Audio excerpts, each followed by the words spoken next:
नमस्कार दोस्तों, स्वागत है आप सभी का आपके अपने इस चैनल पर जिसका नाम है Takshashila IAS with Anoop sir. मैं हूं अनूप उपाध्याय और ये मुख्य परीक्षा का जो सीरीज चल रहा है जिसमें हम one day one answer analyse कर रहे हैं। डेली मेंस आंसर राइटिंग का ये कोर्स है जो कि आईएएस मेंस 2025 या इसके अलावा किसी भी स्टेट पीएससी एग्जाम, चाहे उत्तर प्रदेश हो, बिहार हो, मध्य प्रदेश हो, राजस्थान हो, छत्तीसगढ़ हो, झारखंड हो, हरियाणा हो, उत्तराखंड हो, आप किसी भी स्टेट से हो और आपका मीडियम हिंदी हो या इंग्लिश हो, कोई भी हो, आप इस सेशन का लाभ उठा सकते हैं। आज जिस क्वेश्चन पे हम लोग जिस टॉपिक के आए हुए प्रश्नों पर चर्चा करेंगे, ये प्रश्न आपके स्क्रीन पर आपको देखने को मिल रहा है। तेल प्रदूषण का समुद्री समुद्री पारिस्थितिकी तंत्र पर प्रभाव। ठीक, ये जो सेशन है दोस्तों, इस पर हमारा ऑफलाइन और ऑनलाइन जो बैच चलता है उसमें जो हमारा ये क्लास चलता है जिसपे हम टेस्ट लेते हैं, उसी पे आए हुए एक प्रश्न को हम लेते हैं और उस प्रश्न पे चर्चा करते हैं।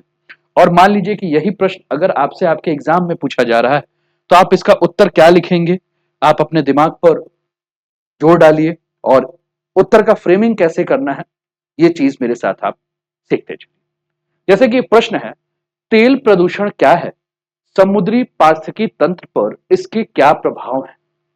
तेल प्रदूषण भारत जैसे देश के लिए किस तरह से विशेष रूप से हानिकारक है, ये एक प्रश्न दिया हुआ है।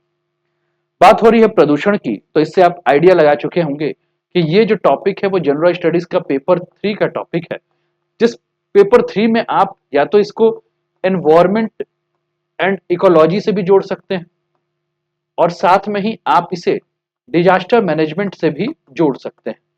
डिजास्टर मैनेजमेंट यानी कि अगर हम बात कर रहे हैं तो हम इसे आपदा प्रबंधन के साथ भी जोड़ सकते हैं और आपदा प्रबंधन के अलावा अगर हम बात करें तो पर्यावरण एवं पारिस्थितिकी के साथ भी इसको आप जोड़ सकते हैं।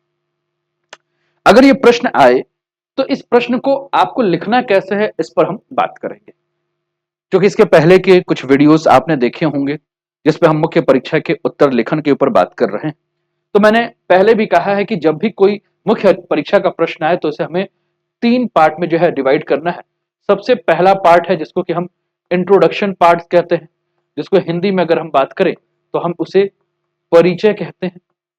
ठीक, दूसरा पार्ट जो है जिसे हम कहते हैं कि ये आंसर का जो है वो बॉडी पार्ट है, जो कि सबसे इंपॉर्टेंट पार्ट है, इसलिए इसे हम मुख्य भाग कहेंगे। और तीसरा पार्ट अगर हम बात करें तो वो है आपका निष्कर्ष यानी कि कंक्लूजन। तो इसमें भी इसी प्रकार की जो प्रक्रिया है इसका हम यूज करेंगे। ठीक, तो इंट्रोडक्शन पार्ट में हम क्या लिखें, तो चूंकि ये प्रश्न ही पूछा गया है कि तेल प्रदूषण क्या है, तो इंट्रोडक्शन पार्ट में आपको क्या लिखना है, इंट्रोडक्शन पार्ट में आपको लिखना है तेल प्रदूषण के बारे में, ऑयल पॉल्यूशन क्या है, यानी कि ऑयल पॉल्यूशन पर एक शॉर्ट नोट जो है वो आपको जो है वो लिखना है। ठीक, अब सेकेंड पार्ट जिसको हम कह रहे हैं मुख्य भाग, यानी कि जिसको हमने कहा बॉडी होगा।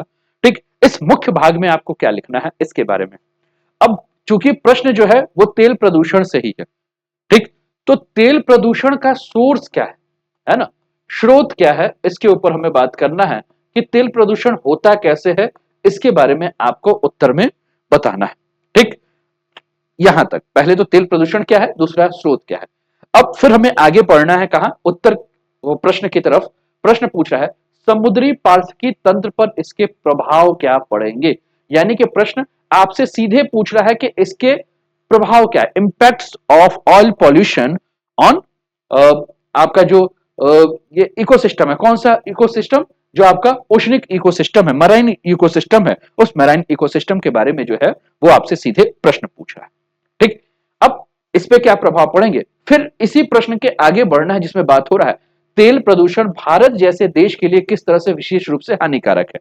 ठीक, यानी कि अगर इस प्रश्न को आप बहुत ध्यान से पढ़ रहे हो तो उत्तर क्या लिखना है ये प्रश्न खुद ही आपको बता रहा है।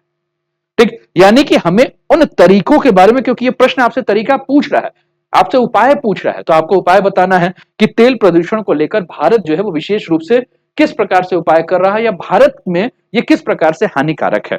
ठीक, इसमें अपनी बात को करते हुए और लास्ट में आपको क्या करना है, आपको अपने सुझाव यानी कि निष्कर्ष जो है वो बता देना है। ठीक, तो ये आपने देखा कि इस उत्तर का रोड मैप क्या है। लेकिन अब जब हम बात कर रहे हैं कि सर अगर इसे आपको लिखना होता तो आप इसके उत्तर में क्या लिखते, एक बार अगर वो आप डिक्टेट कर देते तो हमें हेल्प मिल जाता। अगर ये आपका प्रश्न दिमाग में आ रहा हो तो आप देख सकते हैं। ठीक, तो मैंने कहा सबसे पहला पार्ट जो है वो कौन सा पार्ट होगा? सबसे पहला पार्ट होगा परिचय का पार्ट। और हमने कहा कि परिचय में हम सबसे पहले ऑयल पॉल्यूशन के बारे में जो है वो बताएंगे कि ऑयल पॉल्यूशन क्या है, तेल प्रदूषण क्या है। तो मुझे लिखना रहता तो मैं क्या कहता?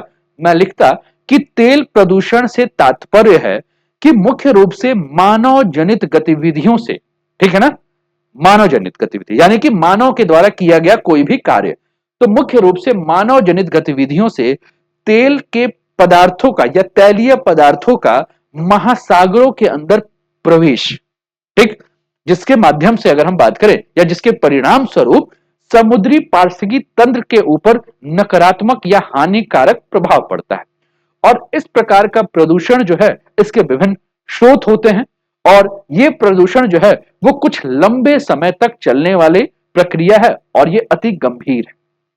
ठीक, अब इसको जोड़ने के साथ आप क्या कर सकते हैं? इसको जोड़ने के साथ आप पिछले कुछ एक दशक के डेटा को साथ में जोड़ सकते हैं। आप लिख सकते हैं कि 2010 से लेकर अगर हम 2024 तक का देखें, मान लीजिए 2025 में आप उत्तर लिख रहे हैं, तो आप लगभग एक या डेढ़ दशक, है ना, मतलब 1 डिकेड या 1.5 डिकेड्स का जो आपके पास एक डेटा होगा मोटा मोटा, उस पर बात कर सकते हैं। क्योंकि हमेशा आप देखते हैं कि समुद्रों में तेल कहां से आएगा? तो जो ऑयल टैंकर्स हैं, जो ऑयल वाले शिप हैं, ठीक, तो वहां से आएगा। तो आप लिख सकते हैं कि पिछले 10 या 15 सालों से या 2010 से 2024 तक के आंकड़े को देखें तो हम ये देख रहे हैं कि हर साल अगर हम बात करें या प्रत्येक साल की अगर हम बात करें तो प्रत्येक साल हम क्या देख रहे हैं कि 2 ऑयल टैंकर औसतन या एवरेज 2 ऑयल टैंकर में हमें रिसाव की घटनाएं देखने को मिलती है।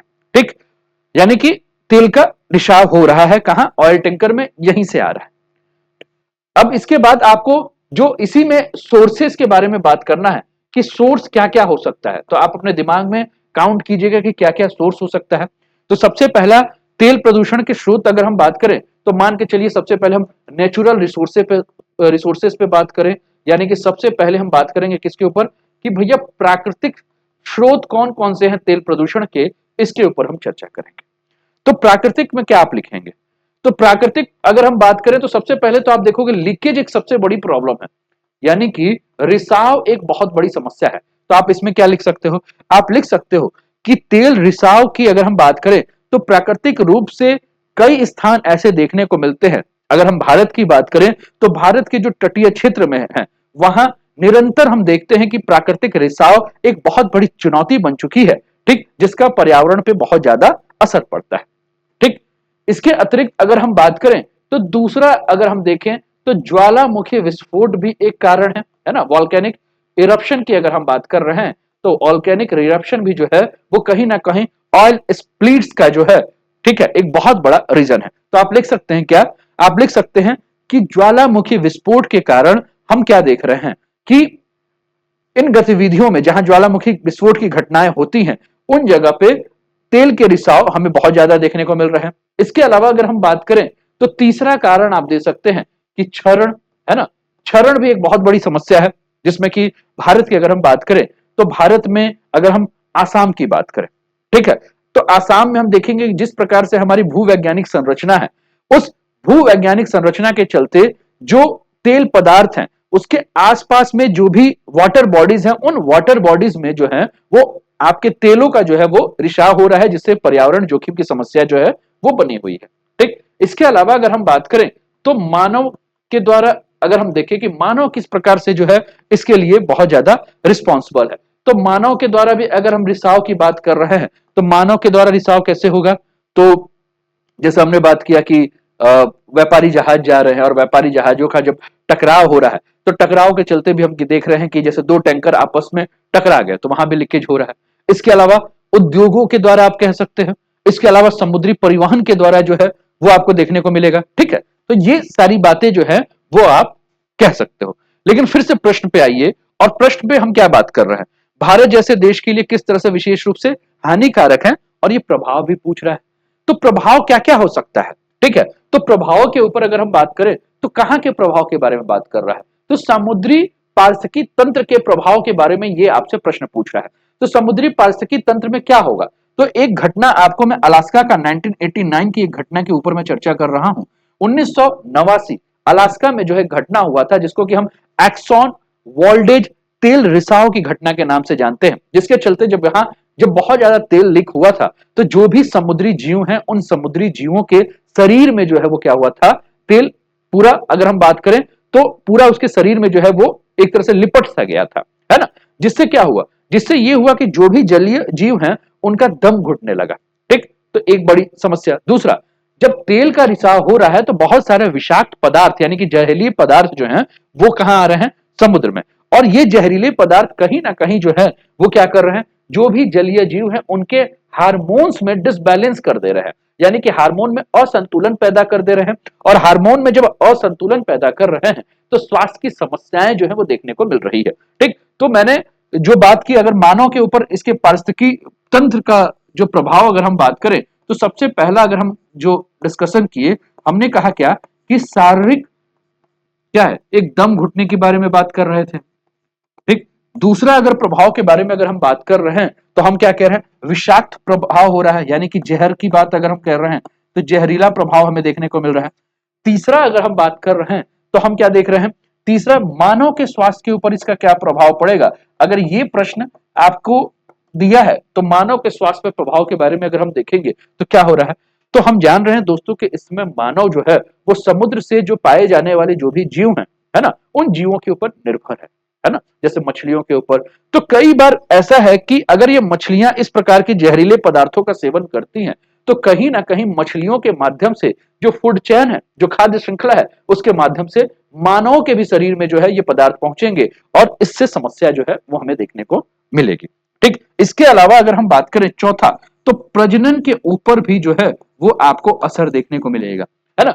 प्रजनन यानी कि जब वैश्विक स्तर पर तेल का रिसाव होगा तो बहुत सारे ऐसे रिसर्चर्स, ऐसे बहुत सारे रिसर्च है, बहुत सारे ऐसे शोध हैं जिन शोध के माध्यम से पता चला है कि समुद्री जीवों में तेल प्रदूषण का क्या प्रॉब्लम हो रहा है, तो इससे प्रजनन संबंधी समस्याओं का जो है उन्हें सामना करना पड़ रहा है, यानी कि कहीं ना कहीं जो समुद्री जीव हैं उनमें प्रजनन की समस्या हमें देखने को मिल रही है। ठीक, इसके अलावा जो मैंने खाद्य श्रृंखला का बात किया तो आप इसको अलग से अगर चाहो तो एक पॉइंट के अंदर नोट कर सकते हो, क्या कि खाद्य श्रृंखला में अगर हम बात करें तो व्यवधान जो है वो क्या हो रहा है, खाद्य श्रृंखला जो है उसमें व्यवधान हो रहा है।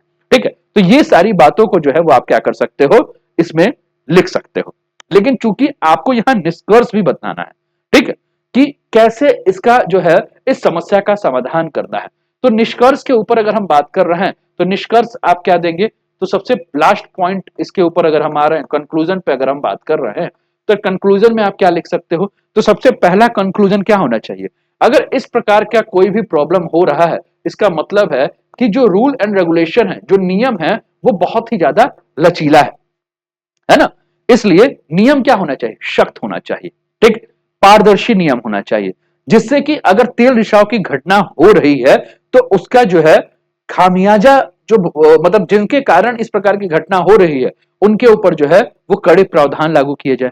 इसके अलावा और क्या किया जा सकता है, आजकल जो समय है वो समय किसका चल रहा है, आर्टिफिशियल इंटेलिजेंस का समय चल रहा है, यानी कि हम टेक्नोलॉजी का ज्यादा से ज्यादा यूज करके क्या करें, पहले से अगर इस प्रकार की कोई घटना होने वाली है तो उसके बारे में पूर्वानुमान जो है वो अपना रख ले।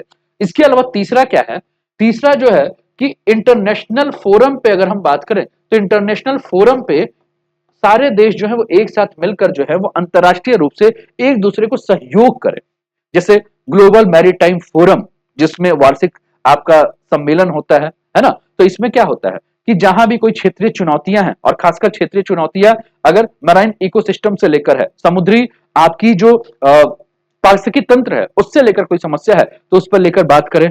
इसके अलावा नैनो टेक्नोलॉजी का प्रयोग करके क्या करना है, नैनो टेक्नोलॉजी का प्रयोग करके समय समय पर जो है वो इसकी सफाई भी करते रहना है। ठीक, इसके अलावा हम जान रहे हैं दोस्तों कि इस समय आप जान रहे हैं ब्लू इकोनॉमी का पूरा है, तो ब्लू इकोनॉमी के लिए अगर हम बात करें, हम देख रहे हैं कि जो हमारे मराइन इकोनॉमी या ब्लू इकोनॉमी के बारे में अगर हम बात कर रहे हैं तो हम देख रहे हैं क्या कि आजकल ट्रांसपोर्टेशन में अगर हम देखें तो सी रूट जो है वो सबसे ज्यादा माना जाता है। अब सी रूट माना जा रहा है तो जो भी आपके शिप चल रहे हैं वो किस पे डिपेंडेंट हो, डीजल से। तो हम क्या करें, आजकल ऐसे नए नए टेक्नोलॉजी का यूज करें जिससे कि जो शिप है वो या तो सोलर पैनल का यूज किया जाए या पवन का यूज करके जो है वो एनर्जी क्रिएट किया जाए, जिससे कि जो शिप में से जो भी पॉल्यूशन शिप के द्वारा होता है उसको क्या किया जाए, रोका जाए। ठीक है, तो इस प्रकार से आप बता सकते हैं कि इन सब चीज का प्रयोग करके हम क्या कर सकते हैं, मतलब समाधान जो है वो आप दे सकते हैं। तो ये सबसे पहला क्वेश्चन था जिसपे हम लोगों ने चर्चा किया। उम्मीद है कि ये प्रश्न जो है वो आपको समझ में आया होगा, है ना।